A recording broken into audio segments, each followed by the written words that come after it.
A 2024 Tundra owner pulls the dipstick at 9,000 miles. What comes back isn't sludge, it's metallic glitter, fine debris catching the light like someone dumped glitter into the crankcase. That's not wear. Wear takes years. This truck is 9 months old. Here's what that glitter means in real terms. A main bearing clearance on a modern V6 runs about 1 to 2 thousandths of an inch, the gap between the crankshaft journal and the bearing shell where a thin film of oil is supposed to do all the work. A single piece of machining debris bigger than that gap doesn't float past. It gets trapped in the film and drags across the bearing surface every time the crank turns, thousands of times a minute. That's not a filter problem. That's a contamination baked into the engine before the first oil change. The engine is Toyota's V35A-FTS, a 3.4-liter twin-turbo V6 built to replace the 5.7-liter V8 that ran for over a decade with almost no complaints. Toyota has issued 3 separate recalls on this engine. 3. And owners are still finding the same problem after every repair. So, how does the company with the best reliability reputation in the industry build an engine that fails on the assembly line before the truck ever gets driven? Toyota isn't running this problem alone. Nissan recalled close to 500,000 Rogues in the middle of 2025 for engine failures tied to the 1.5-liter VC turbo. Then, in February of 2026, Nissan added another 650,000 vehicles to that same recall. Same engine, same defect. Over 1 million vehicles now carrying a known risk of bearing seizure. Honda's got its own version of this story. The 1.5-liter Turbo 4 blows head gaskets at mileage that should still feel new, sometimes under 60,000 miles, as coolant crosses into the combustion chamber. The fix runs about $5,000, and Honda's extended warranty doesn't cover it. Jeep's in this too. Close to 100,000 Wranglers and Grand Cherokees got recalled for defects that could trigger catastrophic engine failure, or in the worst cases, fire. GM's not clean either. The 6.2-liter L87 V8 under the Silverado, Tahoe, and Escalade is sitting inside a consolidated class action in federal court right now, claiming a defective bearing and lubrication design that starves the crankshaft and rod bearings of oil under load.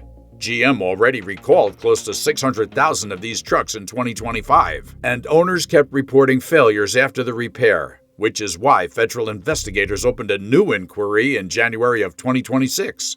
Count every trim and model year involved, and the number climbs toward 900,000 vehicles. Volkswagen's EA888 Turbo 4 has fought this same battle for almost 2 decades. VW settled a class action over failing turbochargers covering model years 2008 through 2024. 16 years of the same basic architecture failing the same way, across 3 generations of the same engine family. 6 brands, 6 different engines, 1 shared root cause. Every one of these motors got smaller, displacement dropped, boost went up, and tolerances tightened to a level the factory floor has hit perfectly, every time. That's not an accident. That's CAFE. Federal fuel economy mandates forced automakers to shrink the block to pass the emissions math, then bolt on turbochargers to claw back the horsepower smaller displacement gave up. On paper, it works. A smaller engine burns less fuel at idle and cruise, then the turbo spools up when you need power. But the metal doesn't care about the math. Smaller blocks mean less material to soak up heat.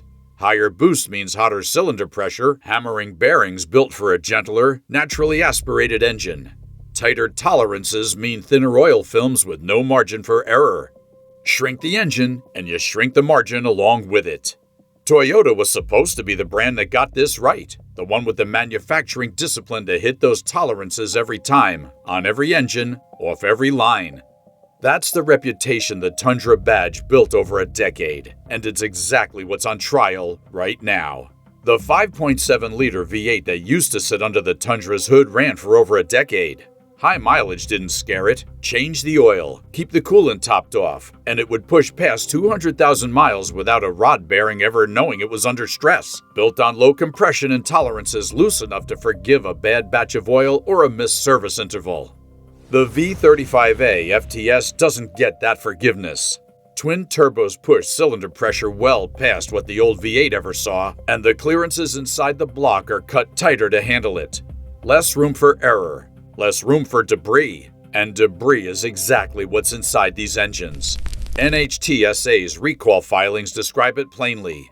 Machining swarf, metal shavings, casting material left behind during assembly, never fully cleaned out of the block before it left the line. Boring the cylinders, cutting the bearing saddles, and drilling the oil galleys throws off metal chips. The standard process runs the block through a wash station, then blasts compressed air through every oil passage to chase out whatever the wash missed. On a meaningful number of V35A-FTS blocks, that final cleaning step didn't catch everything.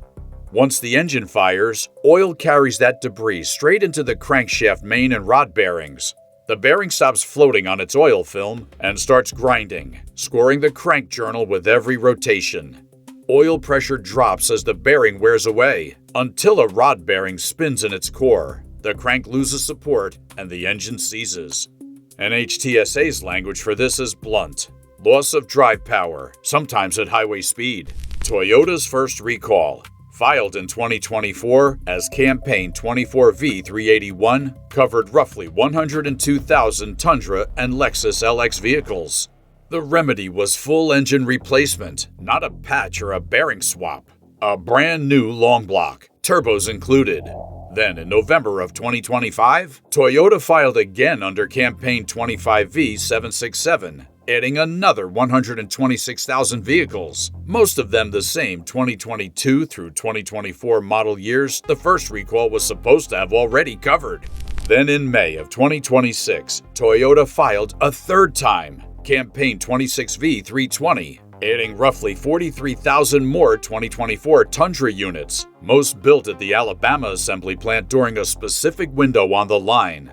3 recalls, each one chasing the same debris problem in the same engine family, each landing more than a year after the last. That's not a new issue showing up somewhere else on the line. That's the original fix failing to reach every engine that needed it, or the manufacturing process still letting debris through after 2 prior campaigns that were supposed to have closed the door. Toyota needed this V6 to hit fuel economy numbers the old V8 physically couldn't touch. CAFE compliance made the twin-turbo the only path forward, and that trade-off came bundled with clearances tight enough that a single missed cleaning step turns into a seized crankshaft 2 years later. This is not a wear-out failure. Wear-out happens after 150,000 miles of hard use, when metal fatigues on its own schedule. This is a build-quality failure that existed the day the block came off the line, sitting inside the engine before the truck ever touched a dealer lot. The engines built to save fuel are the same ones failing before they ever reach 6 figures on the odometer. If you're driving a 2022 through 2024 Tundra, Sequoia, or Lexus GX or LX with the 3.4-liter twin-turbo, run your VIN number against all 3 campaigns. 24V381 from May of 2024, 25V767 from November of 2025, and 26V320 from May of 2026. NHTSA's VIN lookup takes about 30 seconds. Don't stop after the first clean result either. A truck cleared under one campaign can still fall inside the next. The same check applies no matter whose badge is on the hood. Pull the VIN, pull the engine code, and match both against the recall windows in the description below. Listen for ticking under load. Watch for oil pressure that sags at idle. And don't wait on the warning light. By the time the dash lights up, the debris has usually been grinding away for a while already. Toyota's warranty terms and every other automaker's on this list weren't built in spite of these failure timelines. They were built around them.